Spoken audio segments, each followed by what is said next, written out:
Well, good morning and welcome. My name is Maureen Scanlon-Failer, and I'm president of the Dakota County Regional Chamber of Commerce. And the Dakota County Regional Chamber of Commerce is the influential regional voice that champions promotion and improvement of the business environment, cultivating vibrant regional and local communities. The Chamber unites businesses by influencing public policy, providing networking and professional development opportunities, and encourages economic development. As citizens of these great communities, we have the right to cast our vote for individuals that represent our interests.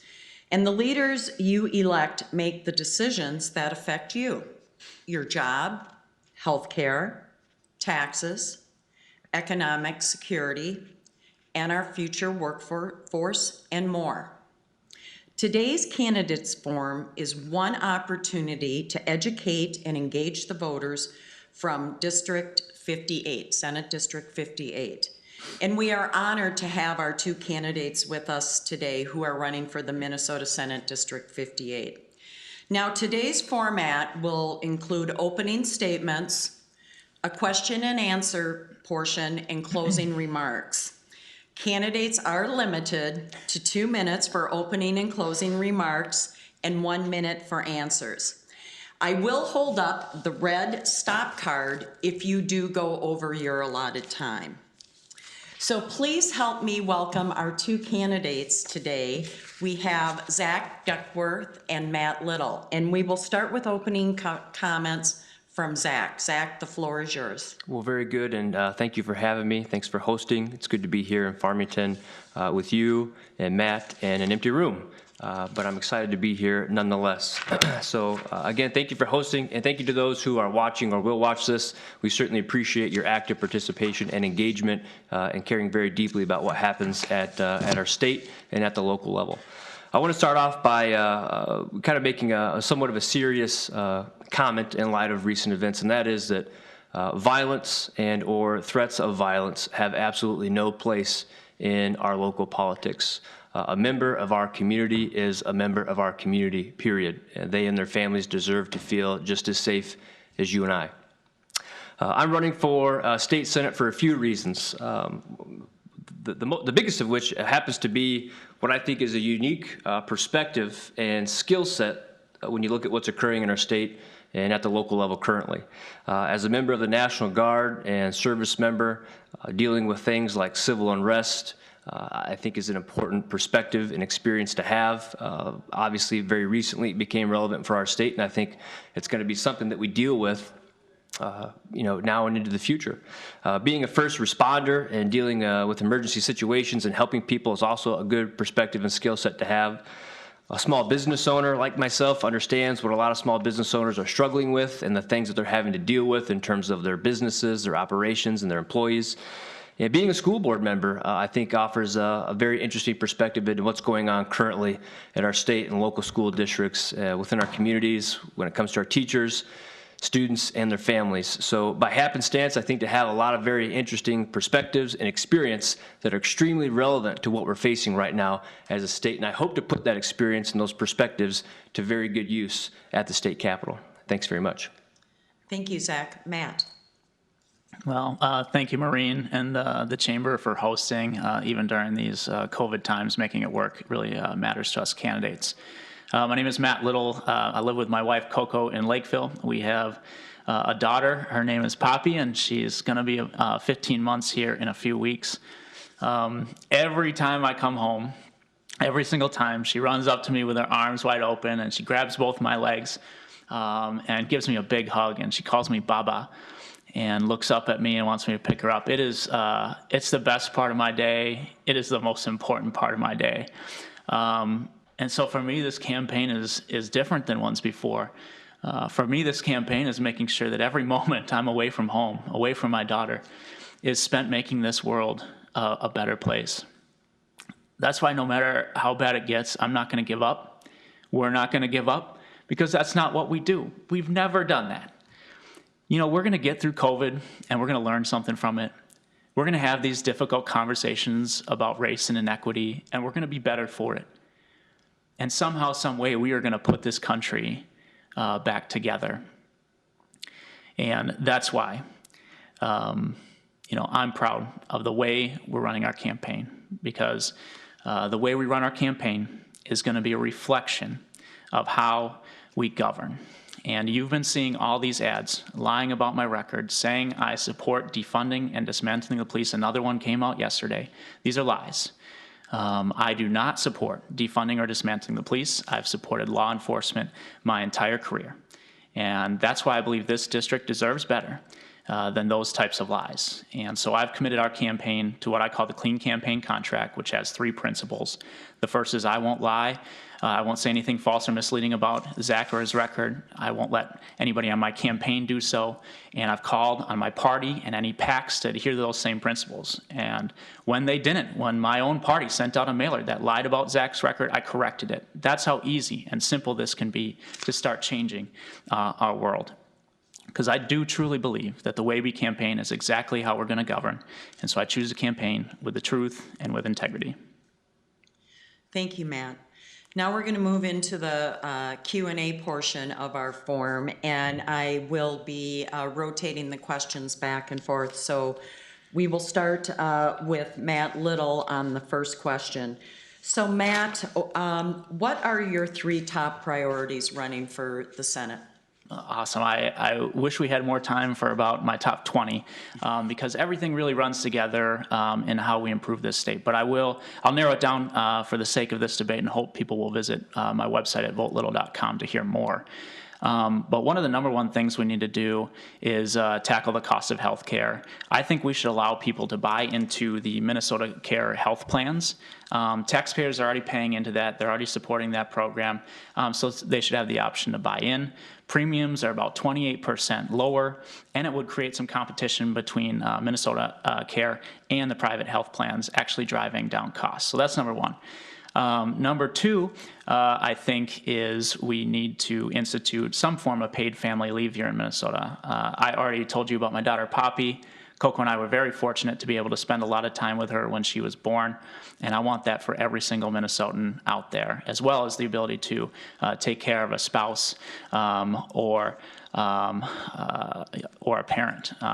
Lastly is we need to rebuild this state with a bonding bill and provide the necessary infrastructure so that small town Minnesota can remain alive, so places like Randolph can get the sewer and wastewater treatment system they need, and that businesses can thrive with good roads and good infrastructure.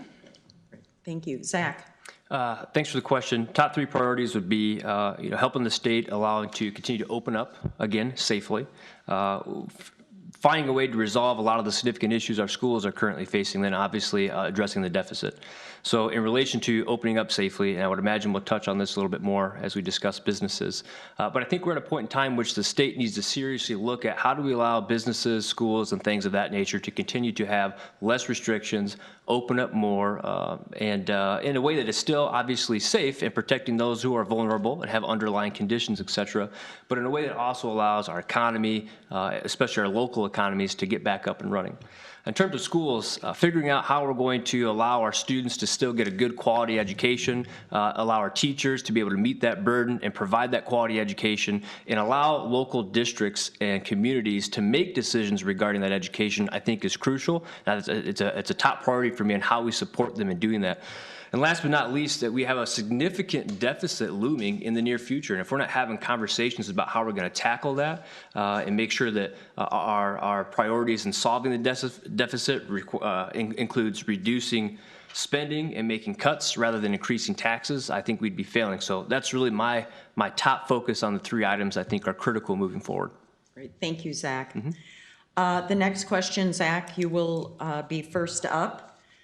How should the state of Minnesota balance the concerns between public health and the economy, and what role should the legislature have in that process? Sure. That's the critical question of the day. And I think the legislature, number one, needs to have a role in that process. I think our local legislators should be a part of that process. They should be collaborating with the governor, with each other, to make sure that we can find a way forward for the state in its entirety. It can be a little bit frustrating for constituents, and I've heard this from them, that their local legislators don't necessarily have a voice or a seat at the table when it comes to determining their future right now. And that's a big deal. I don't fault the governor or either party for, at the beginning of this emergency, deciding to give the governor emergency powers to find a way forward. There was a lot of uncertainty. But I think we're beyond that now, and I want to see our local legislators come together and be a part of finding that solution. We're going to have a lot more buy-in across the entire state and from both parties if we're truly working as a team in a bipartisan fashion to solve this issue moving forward. Thank you. Matt? Thanks, Maureen. I've been very clear about what I think this state needs to do, and I've been very specific about the plan we should all come to be cohesive around, which is we need a metrics-based approach to dealing with COVID. People want to know that there's an end to this, that we're not going to infinitely extend emergency powers. So I think we should use hospitalizations as a metric. If hospitalizations fall below a certain number, then the additional regulations and COVID closures would be ended. I think that's the common goal that we can get people behind. Now, in terms of legislators having a role, we absolutely have a role. But that means, and we have a voice, but that means we can't adjourn. These last few special sessions, the majority in the Senate, the opposite party of me, adjourns after a few hours. It's hard to bring your voice as a legislator if we're simply going to adjourn after taking ceremonial votes about emergency powers. So let's pick a metric, let's all work towards that, and like I said at the beginning, we're going to get through this and we're going to get out of it. Great, thank you, Matt. So in regards to the governor's emergency powers, let's have a little quick conversation about that. So we have seen a historic record number of special sessions this last year and over the summer months. And we know we'll be going into another special session. I believe it will be number 5, if I'm not mistaken. Lost count. And Matt, we're going to start with you.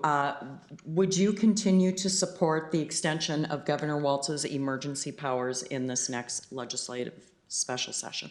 Yeah, thanks, Maureen. That all depends. If we put a plan in place where there's a metrics-based end to the emergency powers and additional regulations and executive orders, then yes, I would vote to end the emergency powers. But we need a plan in place, because if we simply go in there and vote to end the powers, that will put more people at risk, because there's a risk they could get fired if they're an at-risk person that would have to return to work. There would be a loss of some of the waiver money from the federal government. The PPE distribution. There's a lot of things that would just go to the wayside if we simply vote yes to end them. So we got to have a plan in place. But if we have a plan in place, I will be the first one to vote yes to end the powers. Zach? So the very clear answer to your question is no. I would not continue to support the emergency powers. The Senate, with the Republican majority, has voted time and time again to remove the emergency powers at this point. Matt has not voted with them in doing so, which is fine. I get his perspective, I really do. But for me, I think in order for our legislators to be able to have that conversation and collaborate on a game plan, well, they need to have the power to enact it. And that requires the governor moving back to our traditional form of government, where our Senate and House of Representatives have a seat at the table in collaboration with each other and him to find a way forward for our state in its entirety.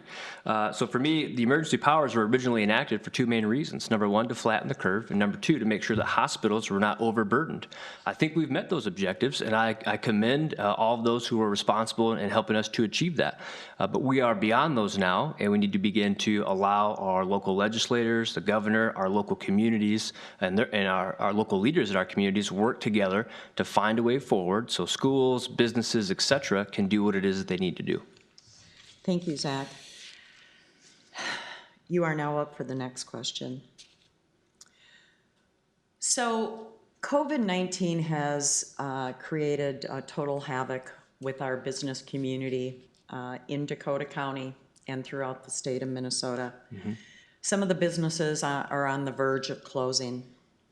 So what actions do you think the state legislature could take to help promote economic recovery for Dakota County businesses and businesses specifically in District 58? Mm-hmm. So great question. And I want to preface my answer by saying, the loss and difficulties and hardships that people have endured as a result of COVID-19 are absolutely heartbreaking. Sometimes when we discuss small businesses and their ability to reopen, I feel that gets lost in the translation. But make no mistake about it, my heart breaks for those people, and I want to find a way to support them and dig them out of the hole we find ourselves in as a result of this pandemic. And so I think the first way that we do that, and the most rapid way we begin to positively impact our businesses and communities, is to allow our businesses to begin to reopen safely. We've seen too many great businesses close their doors and then announce they're never reopening again. That's lost revenue, that's lost paychecks for employees, that's a lost business for a small business owner, and it's absolutely devastating. The fastest way we can positively impact them and our local economy and the state's deficit situation is to allow those businesses to continue to earn a living and provide for families. Thank you. Matt? Thanks, Maureen. I do want to return to, a comment that Zach made, that he would simply end the powers. But ending the powers with no plan in place will hurt more people and will hurt businesses even worse. You've seen what has happened in southern states where they let everything open again. They've had to close down again. Another closure, which is what would happen if Zach voted that way and it went through, would hurt businesses, and these businesses are definitely not going to survive. I also want people to remember that if you just simply end the powers with no plan, that means large concerts come back with no distance or any sort of mask requirements. That is going to spread the virus.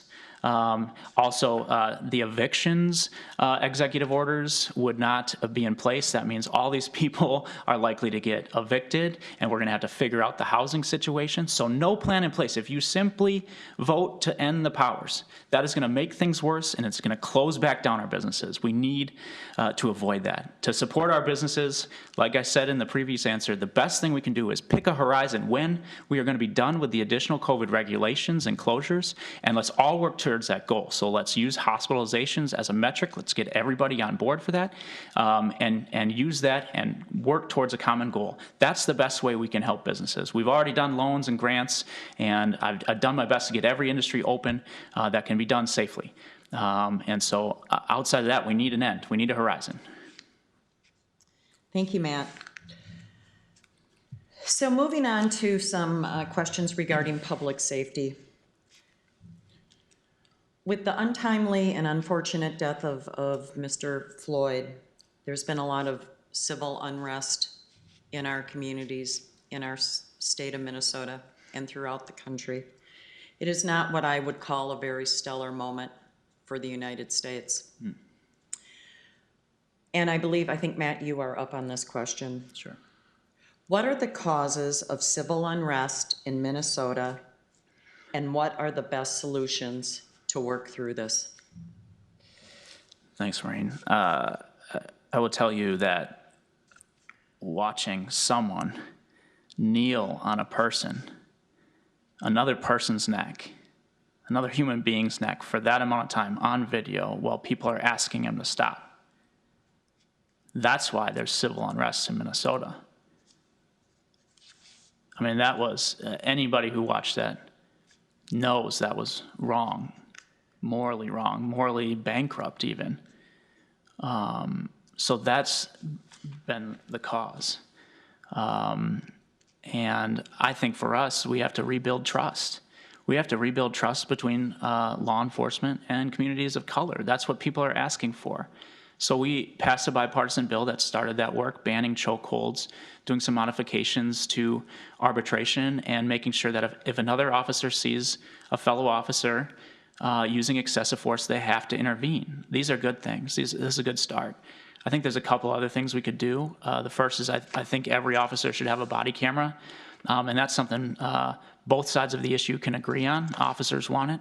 The public wants it, so let's make sure we're providing that the funding and parameters for departments to do that. The second is I do think we should start some pilot programs in Minnesota using tiered calls for mental health crises.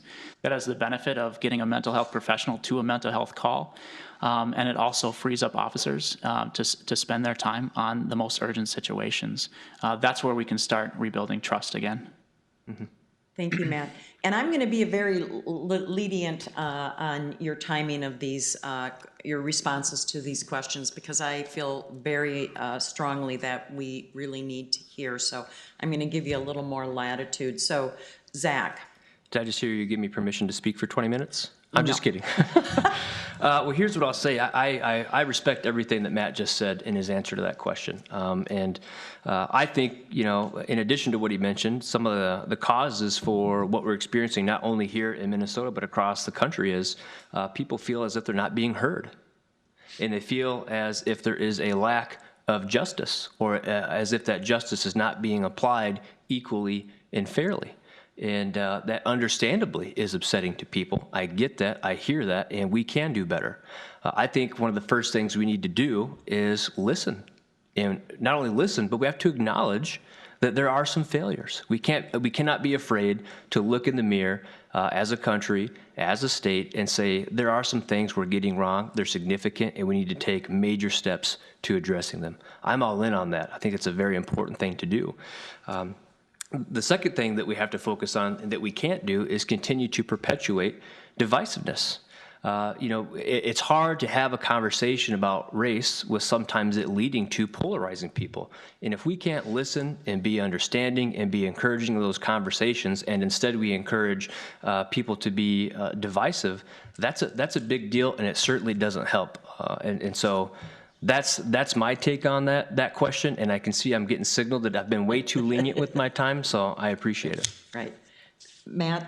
Maureen, this is probably one of the most important issues we're facing in Minnesota, so I'm asking for one exception in terms of responding to that. Yes, and then I will allow Zach to respond. Absolutely, that's the fair thing to do. The time for listening has passed. If you have not heard what people are saying about how they feel and how they were treated at this point, then I just feel like you are very behind on the issue. There are people that feel they are being treated very unequally out there, and a lot of the data recognizes that. So we need to actually have a plan in place to rebuild that trust. And I've laid out some very specific proposals that I have supported and that I will support. And I hope in Zach's answer coming up, he will do the same. And then, Zach also spoke of divisiveness. But that comes back to how we run our campaign. I mean, we can't have this conversation if one side is going to spend $500,000 lying about my record, which they've done. Every single mailer says I support defunding and dismantling the police. I've never said that. I've never supported that. I've never voted for that. I support law enforcement. I have my entire career in office and as mayor, I got them the personnel and the resources and equipment they needed. So if we want to heal this divisiveness, we got to do it on the campaign first. Thanks, Maureen, for the exception here. Yes. Zach? Thank you. I agree with Matt on the fact that we should be listening, but I guess my take on it is a little bit different in the fact that I think we should always be listening. I don't think there's any period or definite amount of time after which we should stop listening. I think it's a continual conversation and a continual listening period to continue to hear what folks have to say, what matters, and what they're experiencing on the streets, to be honest with you, and in the justice system. Let me just be very clear about this. So I take Matt at his word when he says he does not support defunding police departments. And it should be made clear, and I think he knows this, that I'm not making those statements. It's coming from third parties. I wish I had $500,000 to spend on my campaign, but I don't. So I'm right there with you, Matt. I'm certainly not saying that about you. I think you know that I respect you, and I've had respectful dialogue about you. But in terms of divisiveness, that's why my personal message has always been very, very positive. Thank you, Zach. Well, so in regards to funding police, public safety, we know we're going to be going into the next session with a budget shortfall. Mm-hmm. Public safety is a big piece of the budget. So cuts are going to have to be made, and everybody's going to have to carry their share. So in regards to public safety, where do you stand on cuts within the Department of Public Safety? And I believe we start with Zach. So I appreciate that question. Honestly, I think one of the last places we should be looking to make cuts are police departments or anything to do with law enforcement or public safety, especially given what we've just gone through and what we might be looking to go through in the future as our country and state continues to work through some of the unrest that exists. So for me, I would rather look statewide at wasteful spending or areas in which we can cut expenses or other things of that nature, rather than focusing on public safety or police departments. If anything, we need to look at what additional resources or investments need to be made so that we can do it right, so that we can support reform that needs to occur, and so that at the end of the day, folks are safe and police officers can also have confidence in doing their job safely. Matt? Thank you, Maureen. I want to thank Zach for saying that those ads aren't true. We have been asking him to do that for some time, and I think that's a really good thing on him. I'd ask him to go further and call on his party to stop sending them. We are each accountable for our own actions. I have called on my party to stop sending that stuff to the district because the district deserves better. Public safety, to the question, public safety at the state capitol is running thin as it is. Our state troopers' wages are not competitive, and our jails and prisons are understaffed, and that's causing more harm than we're saving in money. So I don't think that's where we're going to be looking. We are looking at a 5% cut overall. We need going into the biennium. And we need to protect public safety. We need to protect the most vulnerable. So that is day programs, that's special education, and that's critical health care services. Great, thank you. So on to the next question. Do you support background checks on the private sale of firearms, with the exception for families and law enforcement? And I believe, Matt, you are up. Yeah, thanks, Maureen. And actually, there's a few more exceptions that I would add to that. But yes, I support background checks on the private sale of firearms. I support a permit to purchase program where you go to your local chief or sheriff. You show that you're eligible to own and purchase a firearm and possess a firearm, and then you get a permit to purchase for a period of years, and then you can go to an individual private seller and show them your permit to purchase, and they look at that, and you're able to purchase a gun. That's how that program works. But I'm a big supporter of that. We should be doing everything we can to keep guns out of the hands of felons and domestic abusers. And really the only way to do that is ensure a background check is done. Great, thank you. Zach? I want to first start by honoring Matt's request that he made. So, and I'll do them one better. I won't just call on the party to stop negative ads. I'll call the party and any other third party or IE out there, independent expenditure organization, to not do negative ads. I've said before, as early as I think August, that I don't agree with negative ads. I don't encourage them. They're not at my direction. I don't like them. I wish they would stop. So I appreciate, Matt, you giving me the opportunity during this forum to directly address that. You know, one thing that I think we can continue to do, or that we're in agreement with, is that Lakeville, Farmington, the entire district deserve good, optimistic, positive politics. I'm committed to that, and I know you have been as well. So I appreciate your partnership on that. In terms of the question, I don't think that we need to do any drastic changes to current state law as it relates to guns. There are background checks in place. That's great. Let's do it where it makes sense. If family members are going to transfer or sell firearms to each other, I think that's a matter between family members. Thank you. Great. On to the next. What are the most important challenges facing our state, and how do you propose to address them? And we'll start with Zach. Yeah. Where to begin? It's an interesting year, interesting times. I would kind of revert back to what I said earlier, which was, I'm going to sum it up by saying this. I think the biggest challenge we have right now is helping Minnesotans, the people of our district, families, gain a little bit more confidence, a little bit more security in their futures when it comes to their employment, earning a living, their kids in schools, healthcare, the state of Minnesota, and the deficit that we're facing. We need to start providing leadership and showing that we can work together at the state capitol to tackle the long list of growing challenges that we face as a state. And I should add, obviously, a lot of the unrest regarding racial issues to that list as well. So that's a priority. And there are all kinds of ways that we can try to look at how we can do that in a very detailed fashion. But the biggest one overall is what kind of leadership and what kind of environment are we fostering at the state capitol to allow for collaboration and a bipartisan effort to tackle those very significant issues? Matt. There is no issue too big for Minnesota to tackle if we're able to find a way to work together. And that requires bipartisanship. And I think people have a misconception about what bipartisanship means. It is not a sparkly word, a flowery word, an easy thing to do. Bipartisanship is the toughest thing you can do at the Capitol. Now, I'm a bit of a dinosaur in the sense that I'm a dying breed. I am a Democrat in a Republican area. And there's only a few of us that are like that, and there's only a few Republicans with the reverse situation where we know what it takes to work with people on the opposite side of the aisle. At City Hall for 6 years, I worked with only Republicans to make that my hometown better. And it's the same thing I do at the Capitol.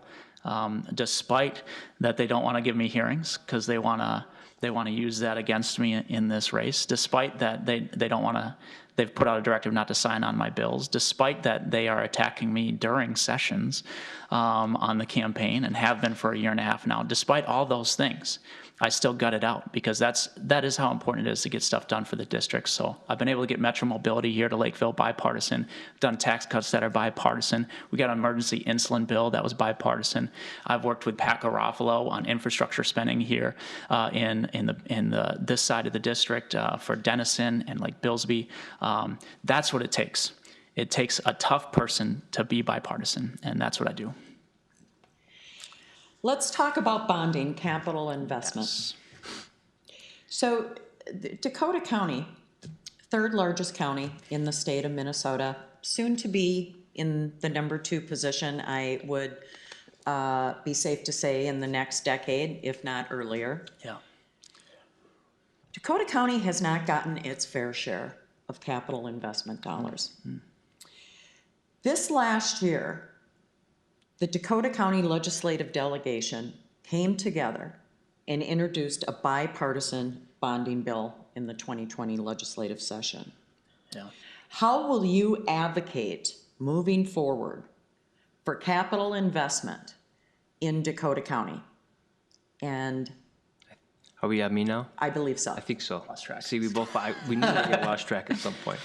And we don't have an audience to remind us. Right. So I'll tackle that one first, and I appreciate it. And I agree with Matt's sentiments on bipartisanship. The only other comment I would make regarding it is, in order to be bipartisan, we have to stop voting for unilateral government. And in terms of a bonding bill, I'm very supportive of that. So the easy answer to your question is I would vote for it. I know in the past, and Matt has, I'm sure, good reasons for this, he did not vote for the bonding bill. And so my commitment to the county and to the district would be to vote for it, to support it. The bonding bill that came before the Senate would have been the largest in history, just shy of $1 billion. And that's the kind of investment we need right now in the midst of a pandemic and an economy that is fluttering a little bit. A bonding bill would be a major success for our businesses, for our community, for our families, and for our economy as a whole. Thank you, Maureen. So far, this has been a much better debate than last night, and I've really appreciated what the chamber's done. I just, Zach made a comment about one of the bonding bills I voted against. I was just wondering if he wanted to tell me which bill he was referring to specifically so I could address it. The one that came before the Senate for $998.8 million. Okay. I think I know which one you're talking about, the most recent one. Sure. So the reason I voted against that bonding bill is because Dakota County didn't get their fair share. There was $200,000 in there for Lakeville and nothing else for our district. And so part of being at the Capitol is you got to be tough sometimes, right? Sometimes you've got to be tough in the negotiation, and sometimes that means voting no. And so it was my personal opinion as the senator of this district that Lakeville, with its share of the population, deserved way more in funding because they're always zeroed out in every other bill. Dakota County is trying to get money for Lake Billsby, and actually the reason they didn't put Lake Billsby funding in the bonding bill is because they didn't want me to get credit for getting something done. That's a shame. And a sham. But lastly, I'm fighting for Randolph right now. Randolph, about half of their septic tank systems are failing, and they're a small town that cannot afford that type of infrastructure for a wastewater sewer system. So I'm fighting for $13 million for Randolph so they can still exist. So no, I'm not going to take the first deal. I'll never take the first deal because that's my job as the senator, is to get everything I can for this district, and I'm going to do that every single time. All right, so of all the potential bonding projects that have been proposed in Dakota County, which bonding project, Matt, you just alluded, Yeah. what is your number one bonding project? What would you wish for Dakota County? Zach? I think you started with me last time, so in fairness, Oh, that's true. I want to afford Matt the opportunity. You're making me, no. For me, it's Randolph. Now, if you're talking about Dakota County as a government unit, what they're looking for, then it's definitely Lake Billsby. I mean, that can't go unfixed. That has to be fixed if we're going to continue that power generation. And so we actually were able to get them some of the money to fix it a few years ago, but we need some money to fill the gap. Otherwise, it's not going to be producing what it needs to for the taxpayers and users in this district. So definitely Lake Billsby. Okay. I will clarify that. Thank you, Matt. For your particular district, what would be a top bonding project, and then Dakota County? Well, sure. For me, it's anything related to infrastructure. That's the top priority because that trickles down to all of our communities within the district. It trickles down to our small businesses, our families, their ability to be employed by the businesses that infrastructure supports. So, that's always a top priority for me in terms of bonding bills as it relates to the county and as it relates to our district. Great. It's him now. Yes. Yeah. Right. Exactly. Yeah. So we're going to move on to budget and taxes. Nice. Yes. So we will start with Zach. Minnesota is facing a potential steep budget deficit heading into the next session. Balancing the state budget will be a top priority for legislators next session. What is your approach to addressing that issue? Sure. So my approach is the same approach I use in the management of my small businesses, and I would imagine it's the same approach you use when you're managing your household. There are a couple of things we can do when we're looking at a deficit. We can reduce our spending, and we can look for expenses or ways in which we can cut spending, and oftentimes it's a combination of both. So for me, that's the direction that we need to go. There are some hard choices that are going to need to be made at the state capitol in terms of which programs we look at in terms of reducing or eliminating spending so that we can get ourselves through this period of time, overcome this massive deficit that we already are facing without potentially disrupting our economy anymore. I don't think the answer is seeking additional revenue through taxes. Our families and our businesses are already struggling. The burden is already tough. And in order for us to get out of the hole that we're in, we can't simply continue to increase their taxes. So for me, the unfortunate reality is we're looking at reducing spending and making cuts in the foreseeable future to get us back on track. And then at that point, we can look at what investments we can make across the state. Great. Matt? Thanks, Maureen. And those that are watching this, I want you to listen closely, right? The last couple questions about infrastructure, there was a clear difference in specificity of plans and what we're fighting for. I'm listing specific projects and specific bills that I've been fighting for in terms of infrastructure, and that varies greatly from just saying you're going to support infrastructure. So I think that's a very clear distinction when you're going to the ballot box, that I've put a lot of time and effort into this district and learning what the needs are, and I build my bills around that very specifically. So I hope people are listening about the level of specificity and thought I've put into this. Now, to the question, let's get our economy going. To circle back, we need a horizon for when the COVID regulations are over. And again, we use a metrics-based approach using hospitalizations. And once we can get that going, that helps reduce the deficit. I also think a bonding bill is absolutely critical. We need to get that passed with these vital projects that I've been talking about, because that's over 20,000 jobs in this state, and it provides infrastructure where other people are going to start investing around those projects. And those are ways to get going. I think we should also look at new revenue like sports gambling, and to offset some of this budget deficit. But other than that, I would use the same approach that I told you earlier. We need a 5%, right? Again, some specificity there. We need a 5% cut in the budget while protecting the most vulnerable. So day programs, special education, critical healthcare services, and public safety. Thank you, Matt. Recognizing that the pandemic has taken a financial toll on businesses and family finances, as well as the state budget, what do you feel is the most appropriate approach to balancing the state's budget deficit? And Matt, I believe you are up. Yeah, I think this is largely a similar answer to the last question and a previous question, right? That's how we're going to balance the budget, with a 5% cut while protecting those critical services and while getting our economy back up and running. Yeah. Zach? I mean, it is similar. He's right about that. But I would say, I also hope folks are paying attention and listening to things closely. To say that we need a bonding bill, but then vote against it, well, that's a little bit of some doublespeak. To say that we need to open up Minnesota again, but then vote to keep businesses closed, well, that's a little bit of doublespeak. So for me, when I say that I'm all about opening up our businesses to get our economy roaring again so that we can get our way out of the deficit, I mean it. And that's how I will cast my vote up at the state capitol. Thank you, Zach. I'm loving this conversation. Let's keep it going. Give us another. And now I'm going to shift gears on you. Yeah. I want to keep you on your toes. We're going to move to healthcare. Sure. And I believe, Zach, you are up on this question. What will you do to lower the cost of prescription drugs?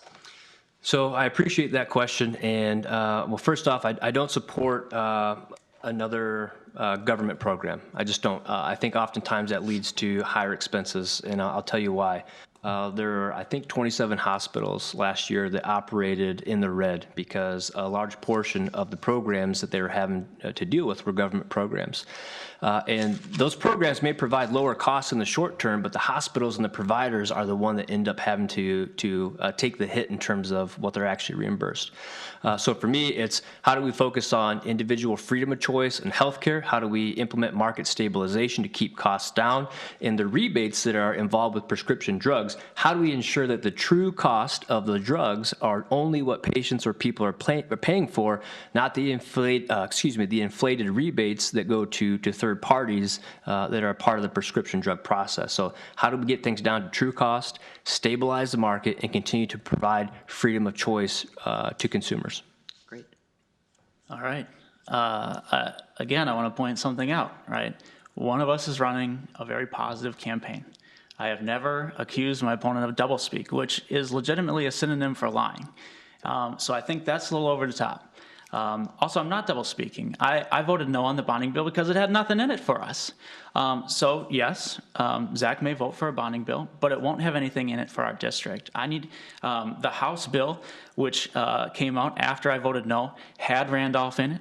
It had funding for Northfield in it, and those are things that were vitally necessary for these communities. So to prescription drugs, honestly, I'm not sure what that plan was. Again, specificity is so important. Rebates and coupons aren't going to do it. If you're sick, you shouldn't have to get a coupon or a rebate to save your life. This is not half-off ketchup or 2-for-1 Oreos. This is your life. So we need a prescription drug price review board in Minnesota that can look at the increases that are happening in the market of pharmaceutical drugs. And if it's not based on anything rational and it's hurting people and causing them to suffer, causing them to die because they can't afford it, they can lower the price. That's what it's going to take. All these other types of things have been tried and they failed. Look at the numbers now. These drug prices are out of control. Thank you, Matt. We are now going to move on to the environment. And I have one question for the environment because we're going to get on to my other favorite subject, which is transportation. Cool. So Governor Walz, and Matt, I believe you are up on this question. So yeah. Governor Walz has proposed that Minnesota adopt California standards which mandate that vehicle manufacturers sell a certain number of electric vehicles. Proponents say that this will help reduce carbon emissions in the transportation sector. Opponents say it will increase the cost of cars and trucks sold in Minnesota. Yeah. Do you think Minnesota should adopt California standards? No, and I think there's a very critical word in there, right?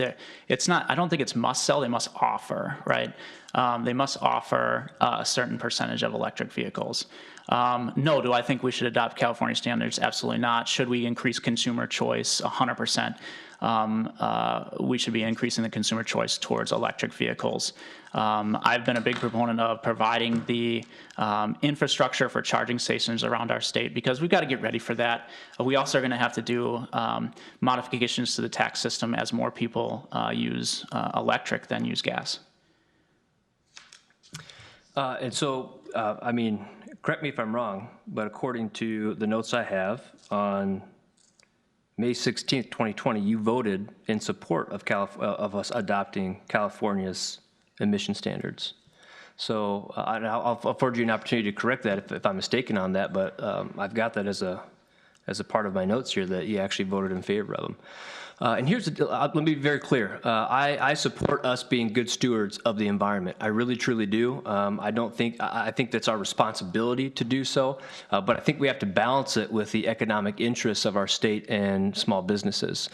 So, rather than focus on ways that potentially increase costs or increase expenses for people, I would rather us focus on other initiatives that allow us to be good stewards of the environment, have an appropriate impact on climate, that aren't super cost, that aren't very expensive, to put it that way.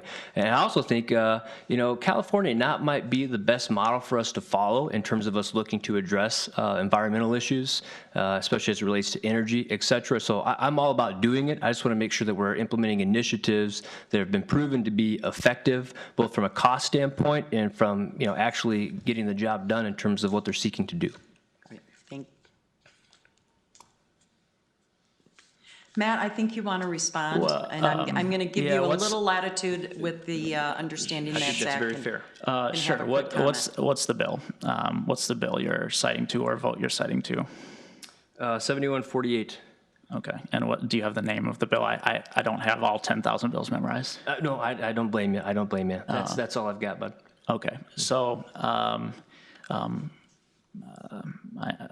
I think when you're going to come and cite a source, make sure you have the full source. There's a number of these huge omnibus bills that we have to make decisions on that have hundreds of provisions in there. And so part of voting at the Capitol is you have to weigh whether there's more good than bad in there. So without a citation, I just think you got to come a little bit more ready for a state Senate debate, Zach. You can't just state a number. So I would say I don't support the comprehensive California emission standards or adopting just all of California standards, but I do support increasing consumer choice. My response would be, I respect that. I know it's impossible to have everything memorized, but I think during a Senate debate, you also need to be 100% transparent with the voters.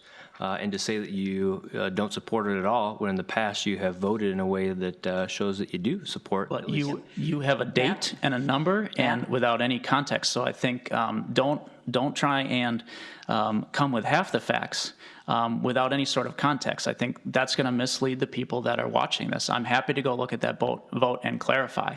But I really do think it's important. You can't just cite a date and time and expect I'm going to remember the exact date and time and context of the vote. All right, thank you, gentlemen. I'm going to have to Fair cut this discussion off. I don't want to resort and end up like last night's debate. And I appreciate both of your comments. And keep in mind, these questions that I'm asking today have come from people who live in your district, businesses who are in Dakota County, and associations. And I believe this particular question was more in line with adapting various rules under rulemaking for the mandates for electric cars, and Governor Waltz just going straight to rulemaking and not going through a legislative process. So I just wanted to clarify how this kind of question came to be. Sure. We're going to move on to transportation because we're starting to run out of time, gentlemen. This has been a a very lively conversation. So the Dakota County Regional Chamber of Commerce conducted a study a year and a half ago, and our members told us that they need better transit service to get employees to work. So we have done a fabulous job of exporting our workers, our talent out of Dakota County into Hennepin and Ramsey County. So what would you do as a senator to help increase and provide better transit in Dakota County? And I think, Matt, you are up. Yeah, I'll talk about a little bit of what I've already done. A huge win for Dakota County was get to the Orange Line going on the west side of 35. That's bus rapid transit back and forth from the cities, and that'll eventually come to Lakeville as well in a few years. So that's a great thing that we've put into place. I've also got a bill that would expand the Kenrick Avenue Park and Ride so more people can use that. For our purposes, getting more people down here, we need to establish these bus transit lines to a greater degree and get higher ridership, because then we can start doing more reverse commute routes where people are coming down from Minneapolis or St. Paul to our community to work in either of the industrial parks. The other thing that has really been a thorn in the side of Dakota County is some sort of east-west transit. That's something that just has never come together. It is pretty expensive, but I know for the long-term vision, our community, and it may be 15, 20 years before the density works, that we do need an east-west commute so that people can get around to all our great communities down here. Yeah. Thank you, Matt. Zach? So I have a copy of your report recommendations that came from the regional chamber, and I would support it with two caveats. And those things are, the strategies were expand and improve existing service, create transit hubs, provide direct service connecting these hubs, use technologies to feed these hubs, and plan and build development for transit. I think it's great. I agree with Matt in the sense that this is something that we do need in Dakota County. Lakeville, Farmington, and the surrounding communities in our district benefit from it. But I think two things really we need to be mindful of as we consider it moving forward. And number one is, what does commuting and the workplace look like moving forward as a result of some of the changes we're currently experiencing, and how will that impact the future? And number two, what's the cost going to be? As I mentioned before, the deficit that the state is experiencing is tremendous. And what I don't want to do is come and offer false promises and say I'm going to rubber stamp it and let's go ahead and do it. But what I will say is I'm supportive of it if we can find a good cost-effective way to do it. And at the state Senate, I would continually advocate for any programs and projects that would, of course, benefit the county and the district. Thank you. So let's talk about how we're going to pay for transit. Mm-hmm. So we have the state's mechanisms to fund transit and transportation. We also have in Dakota County a transit sales tax, and this was through the CTIP board, which was eventually dissolved. Dakota County is now collecting on average annually $17 to $20 million of sales tax, with the opportunity to increase another 0.25% into the transit sales tax. So how would you propose to move forward to fund transit, knowing that we have money within Dakota County and we also have money in the state? How would you move forward to get Dakota County to start investing in long-term transit along with the state? Because we got a long-term issue here on how we're going to fund and sustain transit and transportation. Yeah. So am I first on this one? Yes. Yeah. I think we have to work with the county to get them to utilize those funds to make those kind of investments. And then if we're looking at bonding bills at the state level and what potential funds are there to continue to invest in these initiatives at the county level and in our communities, I think that's the way forward. Again, I don't know if the appetite's going to be there in the immediate future, given a lot of the unplanned expenses that the county and the state is facing. But if there is a pool of funding that's available for these initiatives, I think we will work with the county to encourage them to utilize those funds for these projects, and we continue to advocate at the state level for whatever support we can get financially there as well. Right. Matt? Thanks, Maureen. I first want to say that I think our commissioners, Commissioner Slavic and Commissioner Holberg, are doing a really good job on this issue and a future vision. No one knows transportation better than Commissioner Holberg. We do need to be working with them. I'm a big believer in local control, so I'm not going to mandate they increase their local control or their local sales tax. I'm not going to do that. The major role of the state is actually to create the major arteries for transit, right? That's our role, because once you create these major arteries and you have that foundation of bus transit, then it's easier for the counties and municipalities to build off of that. They can't run a bus service up 35, it's too expensive, but they could do a local circulator. So our major role is to build the major infrastructure and build it in a way that they can build off it. So this is going to be the next two questions, real easy, a yes or no. We'll see if that's the case. So the question is this: do I have your commitment, if you are elected, that you will work with the Dakota County Regional Chamber of Commerce to enhance and increase transit and transportation within the county? Yes. Absolutely. Thank you. Here's another yes or no question. I like these. And this has to do with workplace. Do you support the safe and sick leave family leave? Yes, absolutely. Yes. Okay. All right. Do you like these yes or no questions, gentlemen? I do. Let's keep them going. Which is your favorite soda, Pepsi or Coke? Coke. Yeah. You're going to start a huge debate with that one. No, we're in agreement. It's definitely Coke. All right. Well, we are now getting into, we're almost out of time, so I want to move into closing comments, and we will start with Matt. I believe it's me. Well, first off, Maureen, I just want to thank you again for you and the chamber making this work and providing us all an opportunity to share our take. I want to thank my opponent, Zach. This is our last debate, and I think we certainly outperformed Biden and Trump. I think that's right. That's much better. But I'm asking people to vote for me because I tell you where I stand. I tell you where I stand with a level of specificity that you know what I'm going to do. And not only that, like if you disagree with me, and perhaps you disagreed with everything I said here. I hope not, but perhaps you did. You're going to have an opportunity to talk to me about that, to argue with me about that.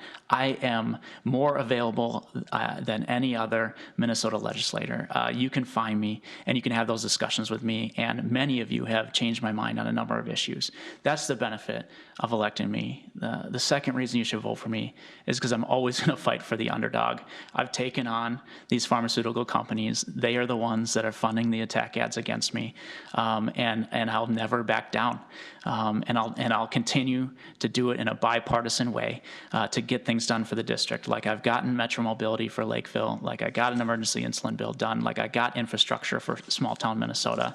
I'm always going to fight for you, and I'm asking for your support. Thank you, Matt. Zach. Thank you. Again, thanks for hosting, Matt. It's always good to visit with you. Here's what I'd say. This election, it's not about me. It's not about Matt. It's about the people of our district. It's about the state of Minnesota. And I very much look forward to hopefully doing what I've always done, which is being of service during absolutely challenging times. Whether it's been my service as a veteran in the Guard, as a first responder, being a volunteer firefighter in Lakeville, as a member of the school board, or as a small business owner, I stand ready to step forward and help our state and our communities overcome the challenges that stand before us. And I'll do it in a way that I've always done, which is through collaboration, through understanding, in a way which focuses on solutions rather than party politics or polarization. I don't subscribe to that. I don't think it's productive. And at the end of the day, Matt is right. Minnesota will overcome this. We've done it before. We'll continue to do it. But I think the fastest way to overcoming the challenges before us is to remain focused on solutions, extend a hand, and work in partnership with one another to really move this state forward. Thank you. Well, thank you, Zach, and thank you, Matt, for your closing remarks.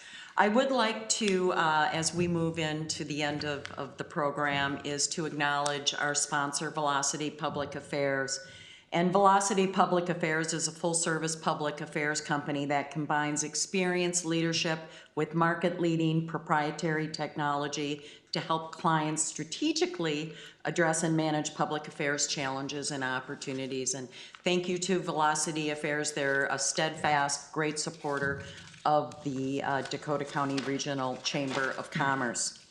And on behalf of the Dakota County Regional Chamber of Commerce, I really want to thank each of the candidates for taking the time to share a little bit more about themselves and their views on issues that are very important to the businesses and to the residents within District 58 in Dakota County. And I'd also like to acknowledge our partners, David McKnight and his team, for making this happen. And I also want to thank our friends at Cable TV for the cities of Apple Valley, Farmington, and Rosemont. Tim, thank you for you and your staff and all the great work to make this happen today.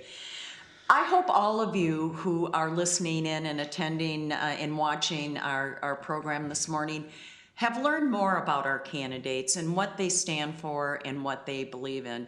It is everybody's obligation to really learn about the candidates who are running for office. And I do want to thank each of you for taking the time, because I know it is a commitment. It's away from your families and your loved ones, and you're out doing what you can under the really new world of COVID-19 and campaigning. So thank you for your willingness to stand for public service. And also for everyone, please, please, it is more important than ever to go out and cast your vote, whether you do absentee, mail-in, or in person. I know the city of Farmington has early voting started, so please make sure that you vote. And again, I'd like to thank everybody for taking the time to join us this morning for what I thought was a very, very good conversation. I appreciate both of you being respectful throughout the program. So everyone, have a great day. Thank you, Matt. Thank you, Zach. Thank you.